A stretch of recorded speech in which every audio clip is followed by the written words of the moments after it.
Bonsoir, bonsoir, bonjour, c'est Congo News 24. Bande Konanga, comme toujours avant de commencer notre émission, nous disons merci à Dieu. Nous disons merci à nos chers abonnés et téléspectateurs qui nous suivent partout dans le monde et en RDC. Bande Konanga, soyez les bienvenus. À la une, chers téléspectateurs, et Yindi Bandeko, tu serais dit face à Mukwege. Les réparateurs de femmes peut-il réparer la RDC? Et Zaya Koyinda, et Yindi Bandeko match Zamobulu. Et puis on va parler de Fayoulou, les candidatures des députés de Fayoulou rejetées par la CENI. Donc, moto Zaya Kopela, alors, Kuna Penoyo Kaka, et c'est Yindi Nango. Et puis on va parler. Il y a Katumbi, Tokoyeba, Ndeni Makamangweza, Poyo Kaka, Oesi et Yindi Bandeko. Moteza Kopele à Sakanati. Donc, tout ça la connecte. Deuxième point chez téléspectateurs. Rwanda en difficulté. Suspension d'aide militaire de USA a pris effet le 1er octobre 2023. Alors, Azali Shuna est Yamindu quitté. Donc, l'armée rwandaise est comme en difficulté. Alors, M23 Basundo Libango. Donc, match bene à Kagame. Eza Panzana. Alors, Fachi. Masolo Kitoko. Ndeto Lobawa. Ba Wazalendo. Bazaka ko récupérer ba territoire. Eza Yako Yinda. Esi Yindi. Chers téléspectateurs, émission Nabuse Bandi. Comme d'habitude, Yebsa Moninga Nyoso Place Aza était Erangwe Koki.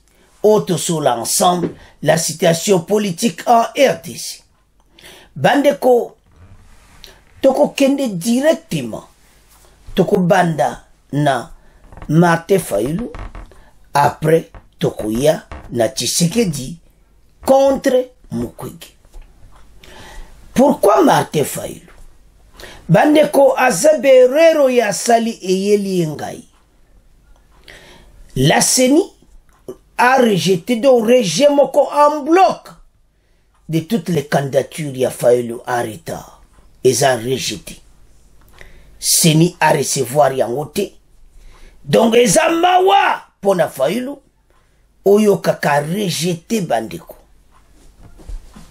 Alors, mais a coupé sa faute na nani.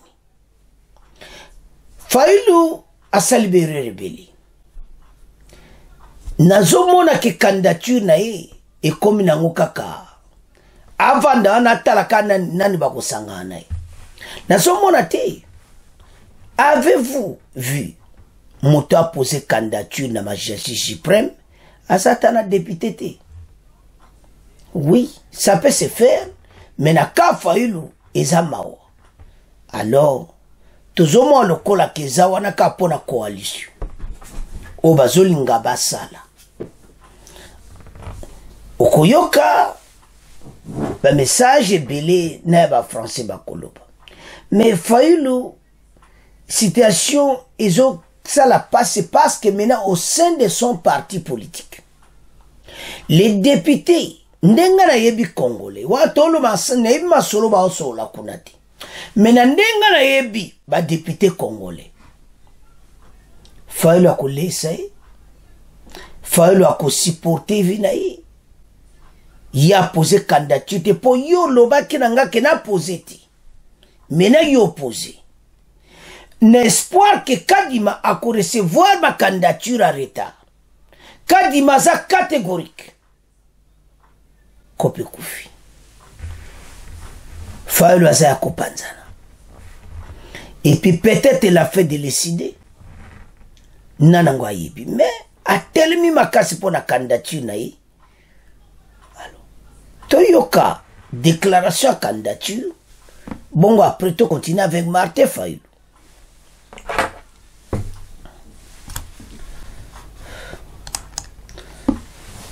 Les candidatures des députés de Fayoulou rejetées par la CENI, dont Mawato après Tokoya, na Mukwege, le réparateur des femmes, est-ce qu'on réparer RDC?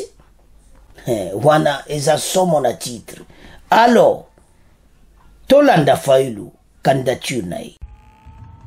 Ayant entendu la demande pressante de la population, la coalition Lamouka a décidé de déposer ma candidature pour la présidentielle de décembre 2023. Continue avec Martin Fayulu.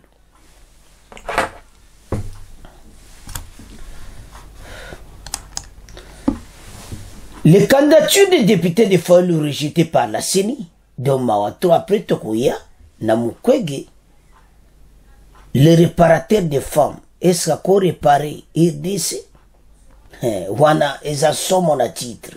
Alors, Tolanda Fayulu, candidature naï. Chers téléspectateurs, Tolandi Martin Fayulu. Alobi Keza demande à peuple. Ah, Mukwege demande à peuple. Yope demande à peuple. Matcheza mon boulot. Alors, Yangwa yoko poser candidature. Mais le problème c'était là pourquoi? Et sa situation na yé na ba député. Oyo ba raté scrutin pour la décision Oya Zwaki ba se retirer na processus. Avec l'espoir que Kadima va accepter. Et les catholiques peuvent battre une erreur. Mais ngana ebite ko pesa grand problème to ebite pression et pas Kadima. Bazo senga ba demande partout kaka dozo kota ba biro azo kota azo kene ba Brazzaville azo kene ba Sadek azo tambola partout. Asengi ete bango nyonso fo bazala basolola pona makambo oyo. Mais eloko sali mawa ba rejeter candidature ya ba député na nyonso. Wana Totiki Fayulu na bino. Tozo kende directement na Mukwege. Ba français boyebe asa candidat européen ezali kama kubombati. Ba français bazo lobela mingi Mukwege. Ba lobi c'est l'homme du moment. Chers téléspectateurs, selon ba européen, ba lobi ke yemuta simbi masolo. Ba lobi ke da aza novice na politique, mais aza na chance ya ko gagner élection. Bokoyoka. Mais elot ntolo beza que tant que yaza supporter na ba européen, na somona te comment RDC mobimba ba koka vraiment cause parce que situation to zanango makamoto vivre à l'est, ba européen batuba batsebiso na mobulu pe makabobeli. Mais na suka ba eko se replier tamba moni yindi ba stratégie mukonza mboka et tout ça. Mais est-ce que vraiment ba congolais ndenga na yebi mutu o azapenda na maboko ya européen? Bon, na yebite. Mais en vrai dire, bango balobi ki azapenda populaire, national et international. Watu e bien. Wana nandimi yango pas de problème. Parce que tokoyoka ba français après tokoluka tomeka ko débattre ensemble. Mais ce que nous voyons, et ça que il y a quelque chose de zolingue salama. Mais nandenge biso to tamusa mboka pour mboka na biso tambola. Bazana problème. Vous vous souvenez que les passés nyonso a mboka ba pays africains et ça qui influencé na Occident. Maintenant ce n'est pas le cas. Donnez un exemple au Niger, ba soldats français ba zongi, ba refoulé ba zongi. Donc ba koko intervenir ne loko mon côté. Même façon à bango ya ko intervenir comme à distance. To comme na 21e siècle. Au kokite ce qu'on dirigeait pays africain, on peut ça va présent va commandement. Et ça moi passe. Alors, Maintenant, Mukwege, assez à Juilard. Tout ça la clair. Mbonga propagande déjà ça n'a pas beaucoup. Donc match est cause à la matata. Mais est-ce que question batouni, le réparateur des femmes peut-il réparer la RDC? Yangoni makamoto débattre lelo. Yé côté on a boulot côté ba mère danger. Est-ce ndinga réparer ka ba mère? Ako réparer RDC? Match za mobulu. Totanga. Tshisekedi face à Mukwege. Le réparateur des femmes peut-il réparer la RDC?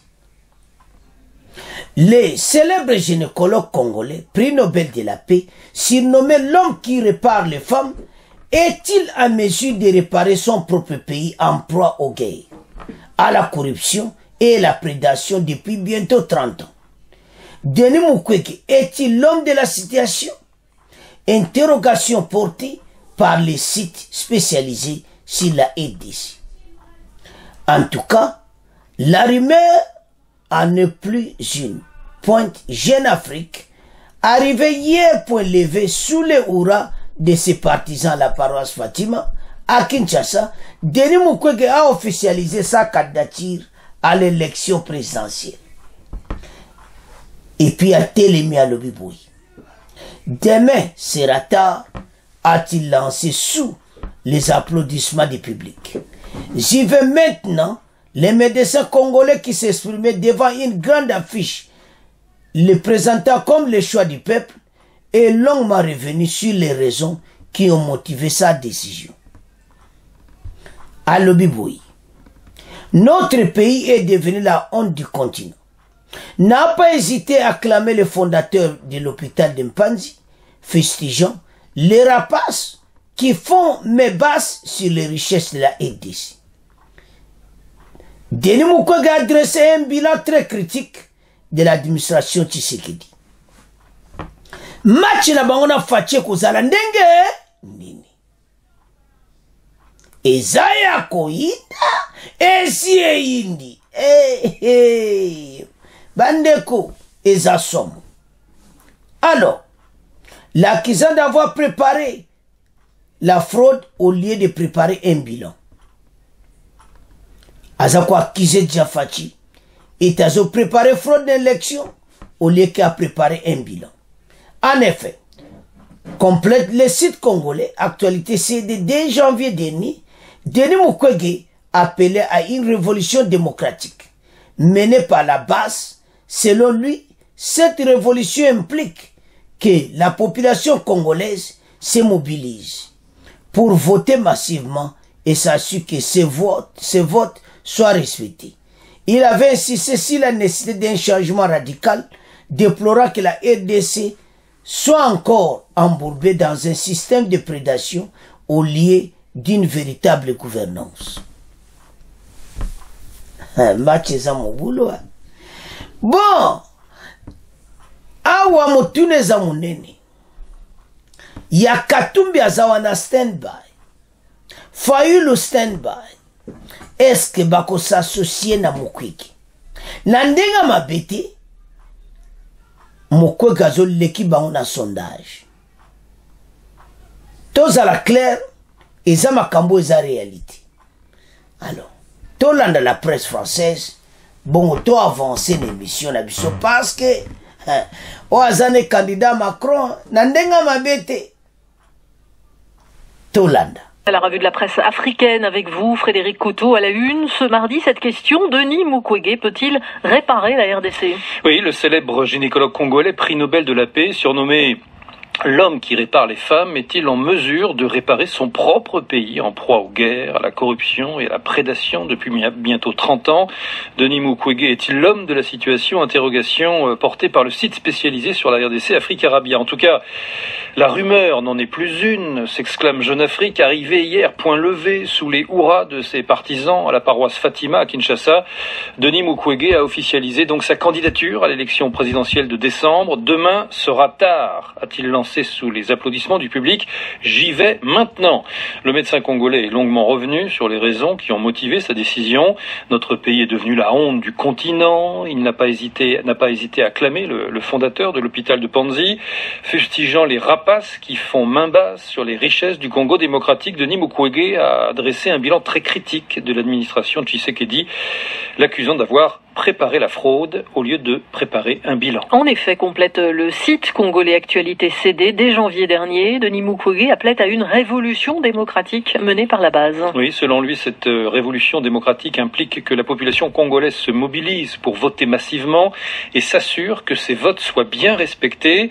Il avait insisté aussi sur la nécessité d'un changement radical, déplorant que la RDC soit encore embourbée dans un système de prédation au lieu d'une véritable gouvernance. Alors, l'homme qui répare les femmes peut-il créer la surprise dans cette course à la présidentielle? Eh bien, côté face, répond Africa Rabia, le prix Nobel coche toutes les cases du candidat idéal, issu de la société civile, intègre, multi-récompensé pour son action en faveur des droits de l'homme et sans compromission avec les différents pouvoirs. Depuis plus de 30 ans, il soigne les femmes victimes de viols et de mutilations sexuelles. Son travail est reconnu dans le monde entier et sa candidature à la présidentielle retiendra bien évidemment l'attention des médias internationaux. Et puis côté pile, poursuit Africa Rabia, Denis Mukwege est un novice en politique, sans parti structuré et sans véritable ancrage national. À 3 mois du scrutin présidentiel, sa déclaration tardive lui laisse peu de temps pour battre campagne, mais le vrai défi du docteur Mukwege, relève encore Africa Rabia, sera d'être en mesure de recoller les morceaux d'une opposition congolaise morcelée. Sa candidature vient en effet se rajouter à celle de Martin Fayulu et Moïse Katumbi, deux poids lourds de l'opposition, sans compter les deux anciens premiers ministres, Matata Ponyo et Adolphe Muzito, eux aussi sur la ligne de départ. Dans un scrutin à un seul tour, rappelle Africa Rabia, seule une grande alliance de l'opposition derrière un candidat unique serait en mesure de battre le sortant. Le quotidien aujourd'hui au Burkina Faso n'y croit pas un seul instant. Pourquoi? Parce qu'il n'a pas d'appareil rodé, même s'il est soutenu par une coalition, l'Alliance des Congolais pour la refondation de la nation, et par une organisation de la société civile, l'appel patriotique. Mais que pèsent ces deux structures face à la majorité présidentielle de Félix Tshisekedi qui veut rempiler, s'interroge aujourd'hui. Quelle chance du docteur face aux vieux caïmans du fleuve Congo que sont les Katumbi, Muzito et autres Fayulu? Eh bien, elles sont minces, car la popularité dont il jouit n'est pas forcément transposable sur le terrain fangeux de la politique, domaine par excellence des pots de banane et autres chaussetrats. En tout cas, constate le Point Afrique, concrètement, sur le terrain, le climat politique s'est tendu. Oui, manifestation de l'opposition et des mouvements pro-démocratie interdites quand elles ne sont pas réprimées dans la violence, comme on l'a vu récemment à Goma, harcèlement judiciaire de certains opposants, journalistes incarcérés, on l'a vu également récemment, et toujours plus de victimes dans les conflits à l'est du pays. À 4 mois maintenant des élections, les jeux sont loin d'être faits, estime encore le Point Afrique, même si des sondages s'emploient à tenter de donner des tendances plutôt favorables au sortant, à Félix Tshisekedi. Au regard du contexte et de la multiplicité des facteurs qui peuvent intervenir dans le processus menant à l'élection d'un président dans un pays complexe comme la RDC, eh bien, conclut le Point Afrique, la prudence semble de mise. Bandeko tolandi biso nyonso tozobenge kandida pena oyoka ya bafrançais po ndenge nazoyoka wana nazokomprendre te donc bato dozoyoka pena donc baza kokumisa ye tout ça l'homme du moment. Mais question autre au débattre que est-ce que l'homme qui répare les femmes peut-il réparer la RDC où ils ont en guerre plus de 30 ans? Il y a aussi sa guerre, voilà. Parce que tout le monde parle que Fatika Moutagoussil sa guerre. Maintenant, message, c'est qu'il y a aussi ça. Alors, Banamboka, Botala ba dossier to zanango. Donc, ba français pena bazo reverser ma bé. Donc, bazo kunde ba okumisa ke et quoi tirer pena ba presse internationale la RDC pour na dossier pour na candidature nae. Mais élection za kitoko ngana zo sepela ngana linga kiboui parce que ba fayu l'union so tali makama ona omona mutako litera faki obisi to linga élection za pino yo kagambutu mutu match li kola mesa mais ce qu'on tali bien. Balobi qui y a l'équipe opposition dans le sondage, mais Fachi azaka likolo na ina sondage. Biso batutolobi te, tolandi biso nyos. Donc Tshisekedi dit toujours en tête, mais yé côté ba tenir ba Fayulu ba Katumbi yaza likolo na ba. Alors, mais là la question toutuna. Est-ce que bakoko sali ya Mukwege? Est-ce que Fayulu ako sali ya Mukwege? Dossier za moto za kopela. Donc, nazo mona clair me koza. Sono tala Fayulu nazo mona te. Ndeni akoko bima. Donc, azo obligé à s'allier na Mukwege qui a la chance. Katumbi, un problème déjà ba dossier na ye. Makambo ba dossier wana bazolo bake certifié à l'original. Donc, ezo benda ba polémique à Rosakanate. Mais monsieur Tozé bate sur la vérité. Que ba ko porter ba ko zaper en justice na makambo boui. Alors, si ko biloko wana nyonso soti ensemble. Bazo zala nasi. Mukwege azo zali ko na bango. Donc, élection au Isaac Sakanate. Parce que n'est pas européen très bien. Ndenge babani makele la boy, ndeto landiwana. Et kokena ndenge au Sakanate. Ils vont élever Mukwege na ndenge moko ko Sakanate. Alors que Mukwege a zumongo pour l'élection au Sakanate. Ou yewuti na ba pays occidentaux. Alors, selon Bawazo, ils ont ma contribution à la fondation Panzi et tout ça, mais actuellement, Bambo Bazaï Kopé, ça dit, on préparait déjà. Mais l'on a l'ingé abonné dans ces années. Avant, il y a Koluba. Abonné, c'est pas Panza Sango. Ah, za candidat européen. Ah, va na yo jakole. Ah, za candidat européen ko posé na yé. Ah, za ko sa ba semblant. Mais abonné ba si ba yebaki confirmation et salami semaine. Il est maintenant candidat officiel. Mais bazolo baki est-ce qu'aza l'homme du moment? Aza plus populaire que Katumbi et Martin Fayulu. Mais à l'équivalité. Bissoto lobité tolandi. Mais il y a une chose qui est derrière. Banani, bateau bisoto somona. Oyo ba détruire est pour la kuyiba ba minéraux na biso. Ba mongo ba ke koteke la bango l'Occident. Alors. Question musuto zotuna. Makambo ezole quand même na Sud Kivu. Est-ce que Mukwege azo lobela memba makambo ele kalba minembo wana yaza kuna Bukavu. Et ça zone makaba tout Rwandais ba osa na Sud Kivu et tout ça. Il faut le bayan. Yaza li sous côté réparateur de femmes ti. Ba bengiye réparateur ya RDC. Est-ce qu'a okoka? Alors bana mboka sozo tala dossier Mukwege. Makambo sebele. Au fur et à mesure tozo keni boko yoka makambo ibele. Parce que batouana baza bango nyonso sima na ye. Bango nde tozana baona ba problème kuna à l'est. O tozo benga l'Occident. Bazo koka koyebisa président rwandais te. Mais ba américain baza sous na choix te fatia te bango devant la position moko en difficulté. Ba américain ba juba décision makasi. Bokoyo kana deuxième point. Et ça va pour la coopération militaire, va affaiblir Kagame totalement. Va aider les sous-militaires mati. Aouzwa minduki wapi. Azana mbongo kosomba. Azana mbongo wa minere ya kopesa kuna. Et pas va chino. Azana problème sérieux parce que mbongo ya zozwa. Pays yo bango biloko no ba dépendre na RDC. Mais toujours na deuxième point. situation est grave. Alors, bandeko tozonga na dossier ya Mukwege. Mukwege balobi ke aza penda mutu oya kosimba masolo. Bon, tozo yeba te. Pourquoi baza kokumise bon ba français? Qu'est-ce que l'on dit neza sima wana? C'est parce que bapesi mbonga propagande. C'est parce que bazo soutenir ye. C'est parce que basangwe panzani partout.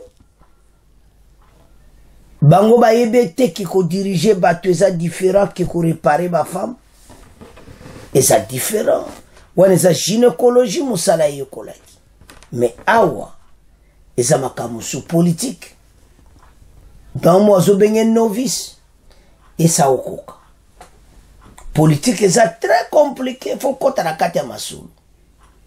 Mais et ba musupe ba yandengo wana balika. Donner un exemple à Donald Trump, mais ba ki na lara usakanati. Ba Macron pe bango ba koti na circuit ka bongo ali. Lelo ya kompe politicien. Alors, Mukwege pas comme bon, c'est ça le problème. Maintenant, Tshisekedi face à Mukwege. Mokonza mboka azana mwama mabaya ebeli. Osoka bambi, Mukwege pe azana problème. Regardant la gratuité, regardant 145 territoires, nde to mona ki ozo le kanakatanga. Nazo monati. Mais et ça match. Mais sur au tali, côté au tali gauche, au tali droite, au tali baobi balé, au mona ki fatia la mo avantage. Mais Mukwege pe motezali. Pourquoi? Ba grande puissance baza simanaye. Mais match eza mobulu. Monde ici est changé, influence occidentale et sous ma caste. Alors voilà ma déclaration à Mukwege. Alobina Fachiboé était au lieu qu'à préparer bilan, il a préparé ma kamusus. Alobi a préparé ma comme na seni et tout ça. Mais sozota la situation yo générale banamboka batelemi. Alors tokomo tika dossier Mukwege na maboko na bino tokomo kende na deuxième point. Bandeko tokomi na point na biso oyo ya 1-23 bandeko ya Rwanda na ba Americain. Bandeko match eza ya kosakana te ya mobulu ko bale eyindi. C'est-à-dire Rwanda en difficulté. Le Kolobaza en difficulté et maintenant ba kokili suko sa provisionné na ba armée aide militaire suspendue et puis côté en effet depuis le 1er octobre 2022. Boyebe zeka coopération militaire bakati mais bakoje sous aide militaire ti pour bazer ko pesa bango ba arme. Est-ce que Kagame ekusukira indenge nini? Parce que stock nyoso azana ngweko sila. Alors, président rwandais a commis devant le marteau et l'enclume. Ba américain ba yebise que en tout cas tokati aide militaire. Alors, pression wana suye le Kagame a obligé RDF ne ba sundola le 1-23. Ndenge to lobawa ba Rwanda nyonso ba komi na position oyo kaka ya doute. To quitter ou bien to talanan. Est-ce que vous allez ndini? Parce qu'ils ne veulent pas aller au cantonnement. Bazana besoin de dialogue direct. Boye ba ke article Jeune Afrique mutabimisi. Ke ba kati aide militaire na ya partir le premier oyo. Boye li bosse zaki annoncer za pona coopération. Maintenant à cause de Sumindu kiti, à cause sombe Sumindu, à cause de Sumindu que c'est pas na bangote. Et puis ba zayi kopesa yi. Yanto za kotuna ba mindu ka ya zozwa oyo. Oyo bata information ba kibino boza farde sazana ngote. Oh tout ça. Lelo to suki wapi. Oyo China Monusco Guterres alobi ke ba arme M23 bazanango MONUSCO azanango te mais botala secret siko ebimi ba arme ezali kowuta États-Unis non ba américain bazana problème na ba congolais maintenant ba kati aide militaire c'est-à-dire ba arme bazali kopesa ye et puis armée RDF eza affaibli totalement nazomona te ndenge nini bato bakoko résister lisusu epesi souffart de ces forces makasi ke bana ba wazalendo kaka batie bango na kati ya mobulu epuis mena baza korécupere Kichanga kala te parce que ozala ntuna Kichanga basi barécupere epuis ya Kichanga eza baburundi kuna etali bango te FARDC kota na ozwa no kota sala masolo ndenge tooloba awa tout se prépare pour na saut final à Kichanga ba village tout autour à Kichanga basi bazui yango comment avec aide et maintenant côté Rwanda bakati nyonso kota zozwa minduki ba américain balobi clair c'est à partir du 1er octobre tout est suspendu siko yazotala stoko azanango abomba pona ye moko ke tiango nyonso na RDC bozomona que le président rwandais a une situation vraiment difficile à résoudre tozoyi batende na kobima na likambo bana mboka o baloba koluka kama kambo okomona yango le président rwandais croyait que c'était facile mais avec les diplomaties à RDC t'allais pas commis. Les Américains sont allés jusqu'au-delà de là, comme Patrick Mouya avait dit, qu'ils vont faire plus. Maintenant, en faveur de Tshisekedi.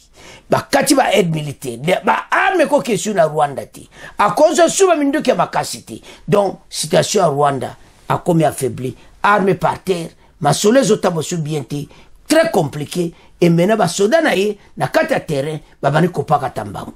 RDF 123, baza en débandade, ils sont partout là-bas, parce que bana wazalendo, ba tcheba mbilo kwa moto. Bana mboka, ba kote na kata masolo. Et maintenant, ba lobi rendez-vous, Kichanga, Totanga. Rwanda en difficulté. Suspension d'aide militaire des USA a pris effet le 1er octobre 2023. M23 et RDC Washington tente d'influer sur les bras de fer entre Kigali et Kinshasa. En tout cas, baza décidé ba américain na dossier à S et zo sala bango soni. Parce que bazo mona tendeni bako sala bazo obligé ba agir pona en faveur ya RDC. Oyo kaka makambo pena kosakana te. La suspension de l'aide militaire américaine au Rwanda, décidée en raison du soutien qu'il apporte selon l'ONU, et même s'il dément aux rebelles du M23 dans l'est du Congo, a pris effet le 1er octobre 2023. Est-on de nouveau dans l'impasse dans l'est de la RDC, alors que l'armée congolaise a récemment dénoncé le redéploiement du M23 dans plusieurs localités du territoire de Massissi, et que les rebelles accusent les forces armées de la République démocratique du Congo, FARDC, d'avoir attaqué leur position. À la situation semble plus volatile que jamais sur le terrain. Depuis des mois, les M23 réclament un dialogue direct avec les autorités et dit à ce stade ne pas se sentir concerné par les appels au cantonnement de ces éléments. Lui, bon, intérêt à cantonnement, bon, on a besoin de solo na président de la République. De son côté, Kinshasa garde toujours la porte fermée à toute discussion. Les M23 exigent un dialogue qui ne lui sera jamais accordé, a martelé le président congolais Félix Tshisekedi à la tribune de l'ONU le 20 septembre dernier. Comme en 2022, la question des tensions entre Kigali et Kinshasa s'est une nouvelle fois retrouvée au cœur de l'Assemblée générale de l'ONU. À New York, la RDC n'a pas manqué de se féliciter des récentes sanctions prises par Washington. Les autorités congolaises ont plusieurs fois fait référence à la suspension par l'administration Biden de l'aide militaire au Rwanda à compter de cette semaine, en raison du soutien présumé de Kigali aux rebelles du M23. Donc, Fachi Basenga qui était la aide militaire. Parce que Zaki Bakate coopération militaire, continue la aide militaire et mener à accorder à partir du 1er octobre. Donc, Fachi Basengi, Washington a salé liango, et puis Rwanda bakati côté Minduki. Siko akozwa ba arme wapi. Kagame maeli sili, makile sili. Talandenge porte-parole na Mavandi azapena mal à l'aise. Donc situation koti mobulu. Batuna ba onyo sans fuite. Bangona ba junze la forêt. Les waza basali ba masolo. Alors aide militaire maintenant ezali souti. Président Rwanda kotika na kate sanga. Avançons. En plus bref, la situation est restée tendue toute la journée de ce jeudi sur les lignes de front où s'affrontent les groupes armés locaux aux combattants du M23 dans le territoire de Masisi au nord Kivu. Nos sources affirment que les tirs ont duré toute la journée dans la région de Kiloli-Rwentoro, contrôlée par les forces locales d'autodéfense. Ces dernières pourchassent le M23 dans les collines et pâturages des alentours. Plusieurs maisons ont été incendiées dans la cité de Kiloli-Rwe. Sur l'autre front, axe Kichanga, des sources locales affirment que les groupes armés locaux ont pris le contrôle de la localité de Kibarizo au cours des combats de ce jeudi. Ces derniers envisageraient de poursuivre jusqu'à Kichanga, rapportent nos sources. L'axe routier Tongo-Kichanga, principale voie de ravitaillement des hommes du M23 et qui relie Rutshuru et Masisi, aurait également été coupé par la coalition des groupes armés locaux. Banamboka tolandi bisonyos. Situation comme au boulot pona président rwandais. Aide militaire bakati. Nzambe nangai. Moteme so soit président rwandais tout. Menasa deni. Mesili. Osakanaki. Et puis ça a été demandé par la ADC. C'est ça qu'il fallait. Et maintenant, et affaiblir Kagame totalement. Baso koka ko bundati. Ba armes épuisées, maintenant bazo senga dialogue. Résistance zali société. Talande masolango zokende. Donc ba abandonner mbala moko batika na bango. Ba jeter l'éponge. Parce que Kagame lui-même les supporters, les grands fournisseurs à ba armes. Ba kati kwanga na ba américain. Sikwa kosuka wapi. Comment peut-il résister pendant cette guerre au Band? Azana Chouati, il a renoncé directement, était à retirer les Soudanais. Il faut ça publiquement. C'est ça un grand dossier. Les Américains baza cause là. Il y a peu côté à bongamate à retirer Batunaï. Banamboka, situation est en faveur à aider. C'est pas qu'on dit baza collé là chaque fois. Tu n'en as pas trimouillé dernièrement. Situation va conduire que Rwanda a une suspension. Mais Oyo, les Américains va payer ses âmes bâtards.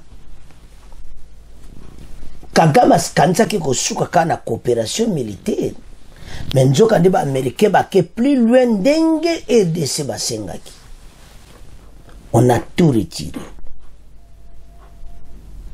Donc, Ndinga Zawana, Aluka, na ebité so na lero akosien sur cop na nani na ba français bon to ebité mais est-il que oazo que pas américains ont fait ba français ba opct alors tango eza o aide o ba pesa kai ba retirer yango parce aide ba pesa yazo que ko bomanga ngo ba congolais à l'est et maintenant. Et l'autre aussi, que tous à la biso sont ensemble. Les dossiers à S sont tellement complexes. Moïna za terrorisé. Biso de to combattre par batunyo soba sangana info. So yo ki ba commandant militaire bazolo bana population à l'est bo coopérer ensemble na armée na biso pour reconquérir ba territoire nyonso. Effectivement zo salama parce qu'il y a des territoires abandonnés neti ba Busanza partout. Et comme passe baza suna batu pété, baza suna mbongo te, quelques soldats Kagame kalate bango tout bazo quitter et c'est pas ces pression tellement makasi. Aide militaire basi bakati bakamunyo so bakado Kagame aza pena kada désert. Article na Jeune Afrique ne tanga ngo malamu ndeko na ngai o comprendre que situation za mobulu pona président Rwanda. Alors, maintenant bisoto attaquer mbala moto récupérer tout. Faire de ça c'est là nini. Parce que situation to parcourir peuple azana besoin ka ke bazonga na bandako na bango. Place bazali zo tungisaba passé. Là où ils ont fui, bakena bakan on a place na Monusco place baza situation humanitaire est très na passivement. Ba on faut bazonga na bamboka na bango le plus tôt possible. Ya ba osenga armée partout azana. Alors, voilà les dossiers. Maintenant, ce que Tali Kagame, situation comme très difficile. To yebitende na ko résister na bitumba oyo. Match eza tellement mobulu, mais to yeba eti atezo wumela mkonza mboka se alobaki victoire ezana kanabiso ezaya ko yinda esi yindi mote peli bana wazalendo bapanzi bango babeti bango babiloko moto ils ont quitté Masisi partout balandi bango ti des villages aux alentours ya Kichanga. Maintenant tozo c'est l'opération Kichanga pour wana dernier oyo kakaso to botolika Kichanga boulevard parce que Kiwanza Bunagana Uganda za jana problème pour le moment bazo sona ba kontina biso na dossier oyo ba longola ki ba borne ya limite internationale donc ba kota ki na ADC ndeto lobawa lutundula bazo sola ngwete batika okana malembe pas de discussion eza kutukunati. Alors baru Uganda ya batamana sima menaza na problème si RDF balimwe pourquoi to benga bakolimwa bazali suna minduki penya makasiti et maintenant bango pe il faut bayoka ba quitter malembe et puis nzela etika la polele FARDC akende ti la destination Bunagana. Mon match ondeza mikolo ezo opération Kichanga. Bana wazalendo bazo bunda na kata zamba na makasa kosakanati. Et surtout que sangwesi panzani que Rwanda za affaibli ba botole ba minduki makaminduki nyonso. Oya bitaka tola beta ka boyo bazala minduki ya makasi ba botole. Voilà, chers téléspectateurs, match oyo ezana maboko na biso ezo senga yo Congolais telema pona mboka oloba pona mboka une parole ça suffit FARDC bendele koyate bana wazalendo boke liboso ete to bengana banguna oyo batelemeli biso et puis to senga na bino to zana besoin ya Kichanga cette semaine même dimanche bokota na Kichanga.